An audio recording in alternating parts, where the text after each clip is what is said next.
नमस्कार दोस्तों, मैं अपने YouTube चैनल में आप लोगों का बहुत बहुत स्वागत करता हूं।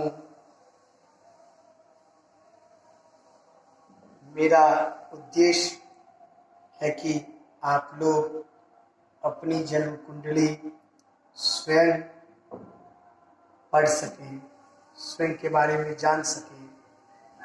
जो मेरी जन्म कुंडली क्या कहती है। मेरा पहला वीडियो जो आया था अपनी जन्म कुंडली स्वयं देखें पार्ट 1 में, उसी का दूसरा पार्ट मैं बनाने जा रहा हूँ। आप लोगों के सामने एक चार्ट है और आप लोगों को मैं बता चुका हूँ जो ये भाव है, ये भाव है प्रथम, द्वितीय, तृतीय, चतुर्थ, पंचम, षष्ठम, सप्तम, अष्टम, नवम और दशम, एकादश, द्वादश। ये भाव स्थिर होती है। अगर आपकी कुंडली है, आप अपनी कुंडली को खोलें और देखें। अगर यहाँ 2 लिखा हुआ है, 3 लिखा हुआ है, 4 लिखा हुआ है, कुछ भी लिखा हो सकता है, उसका मतलब है ये 4 लिखा हुआ है तो कर्क राशि है, कर्क राशि है। लेकिन ये भाव है, ये स्थिर है। प्रथम भाव का नाम है तनु। तनु भाव प्रथम भाव को कहा जाता है। तनु, तनु का मतलब है अगर आपको अपने बारे में कुछ विचार करना है, स्वयं के बारे में, जिस जातक की कुंडली है उसके बारे में इसी भाव से विचार होगा। और दूसरे भाव को धन भाव कहा जाता है। धन भाव, इस भाव से धन का विचार, बैंक बैलेंस का विचार किया जाता है। तीसरे भाव को कहते हैं अत्यधिक मेहनत वाला भाव।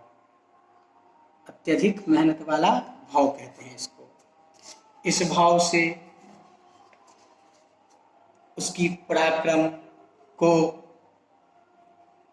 परखा जाता है। इस व्यक्ति में कितना पराक्रम है, वह कितना पराक्रम कर सकता है। इसी भाव से भ्राता का भी विचार होता है। भ्राता का, छोटे भाई बहन, बाहुबल, सास की नली, पुरुषार्थ इत्यादि का इस भाव से विचार करते हैं। यह चतुर्थ भाव है माता का। माता का, इसमें माता का विचार होता है। और सुख भाव, उसको सुख भाव भी बोलते हैं, यानी कि स्वयं से कमाया हुआ धन, गाड़ी, बंगला, घर इत्यादि, रहने का मकान और फेफड़ा इत्यादि का इससे विचार किया जाता है। पंचम भाव, ये पुत्र का भाव है, विद्या का भाव है। पुत्र विद्या दोनों का भाव है ये। इससे जातक का पुत्र और विद्या, प्राथमिक विद्या की विचार इससे की जाती है। मंत्रणा शक्ति, लेखन कला, अपना जो इष्ट देव है, इष्ट देव इसी से है। इसी भाव से इष्ट देवता का भी विचार किया जाता है। प्रेमिका का विचार, प्रेम, यदि आप किसी से प्रेम करते हैं तो वह प्रेम कितना देर तक चलेगा, नहीं चलेगा, क्या होगा इत्यादि का इसी भाव से विचार करते हैं। ये पुत्र का, विद्या का, देव का भाव है। और ये षष्ठम भाव, षष्ठम भाव को शत्रु भाव कहा जाता है। शत्रु मतलब रिपु, रिपु, ऋण,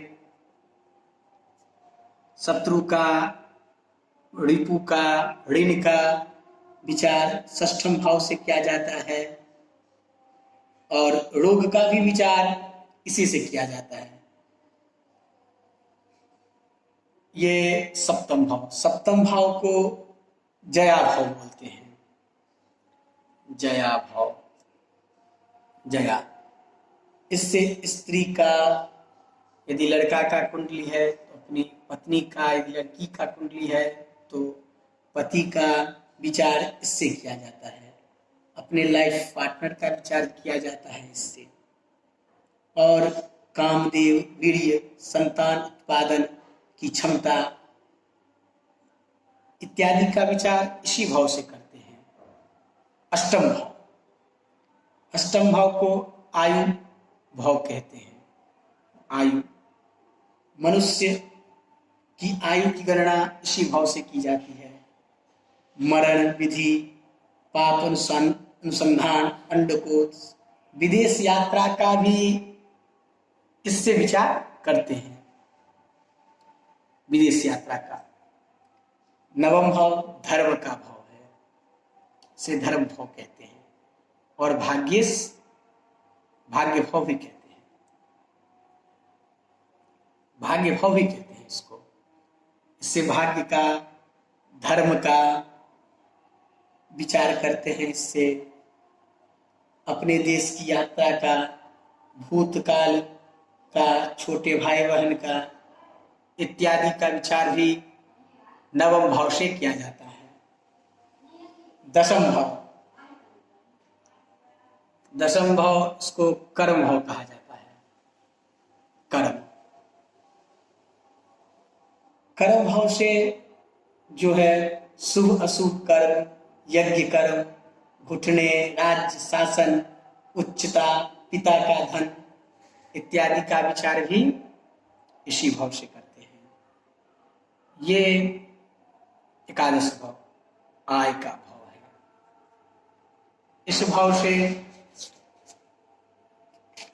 भाव से आय की विचार करते हैं। बड़े भाई बहन का भी विचार इसी से किया जाता है। पुत्र वधू का भी इससे ही विचार किया जाता है।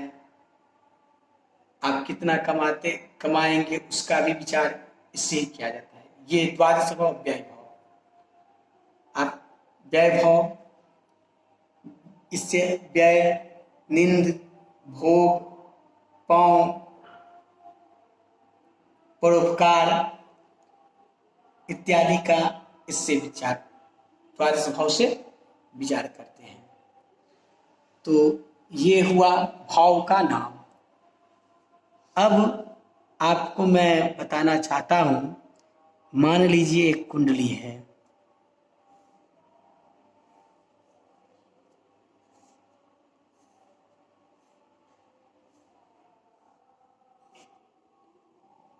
सपोज दैट ये मीन लग्न से चालू है। 12, 1, 2, 3, 4, 5, 6, 7, 8, 9, 10, 11। ये 12 का मतलब हुआ मीन राशि। मीन राशि, इसका स्वामी कौन है? गुरु। अब देखिए भाव कौन सा है? प्रथम तनु, यानी कि आप स्वयं जो है आप गुरु से प्रभावित हैं। आपका जो मालिक है वो गुरु है। आप अपने आप को गुरु आपके हैं।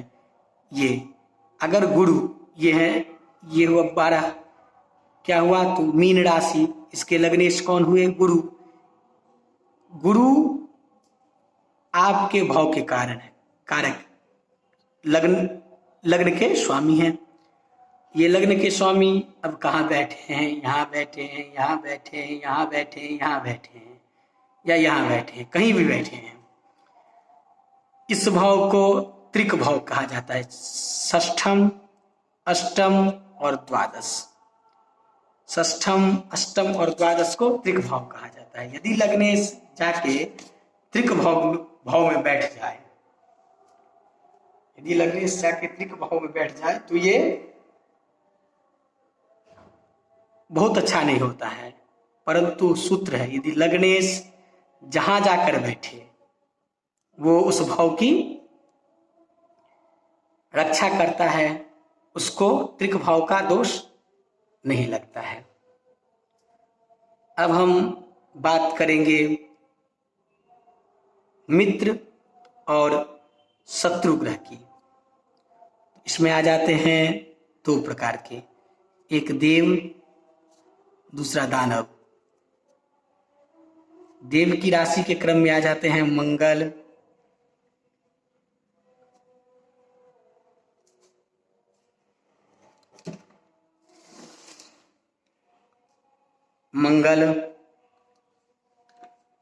चंद्र, सूर्य,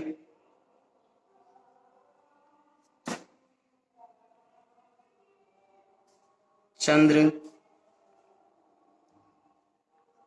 सूर्य, और दानव की राशि में आ जाते हैं शुक्र, शनि, राहु, केतु। ये बुध जो है वो इनका सबका मित्र है। ये आपस में अति मित्र हैं। ये देव भी आपस में, गुरु,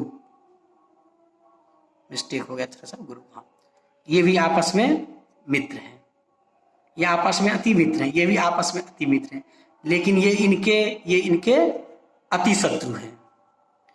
बुध में वो कंडीशन नहीं है। बुध दानव वाले ग्रुप के मित्र हैं, लेकिन इनमें मंगल और चंद्र के मित्र हैं, मंगल और चंद्र के मित्र हैं, लेकिन इनका और इनका गुरु का, ये दोनों शत्रु हैं। जब मैं आपको ये मैत्री बताऊंगा तब इसके बारे में बहुत बेहद से बताऊंगा। अभी आप बस इतना ही समझिए, कभी जब उसके बारे में बताऊंगा तो इसको मैं विस्तार से बताऊंगा। और मैं आशा करता हूं यहाँ तक आप लोगों ने सब कुछ सीख लिया होगा, समझ लिया होगा। और मैं अब अगले वीडियो के साथ उपस्थित होगा आप लोगों के सामने। तब तक के लिए नमस्कार, जय हिंद दोस्तों।